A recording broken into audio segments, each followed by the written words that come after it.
County in northeastern Illinois, central DeKalb County in north central Illinois, King County in northeastern Illinois, until 1:15 p.m. At 12:47 p.m., severe thunderstorms were located along a line extending from near Malta to 6 miles southwest of DeKalb to Hinckley to Plano, moving northeast at 30 miles per hour.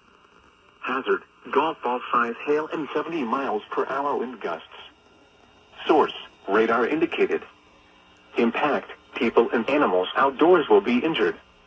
Expect hail damage to roofs, siding, windows, and vehicles. Expect considerable tree damage. Wind damage is also likely to mobile homes, roofs, and outbuildings. Locations impacted include Aurora, Elgin, DeKalb, St. Charles, Oswego, Batavia, Geneva, Sycamore, Yorkville, Camden Hills, Plano, Sandwich, South Elgin, Montgomery, North Aurora, Sugar Grove, Pingree Grove, Boulder Hill, Elburn, and Cortland. Including the following Interstate 88 between mile markers 83 and 119.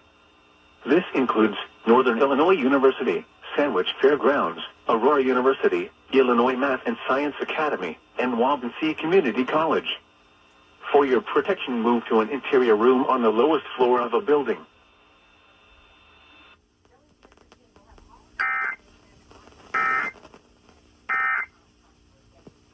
With the freeze and thaw are bad enough, but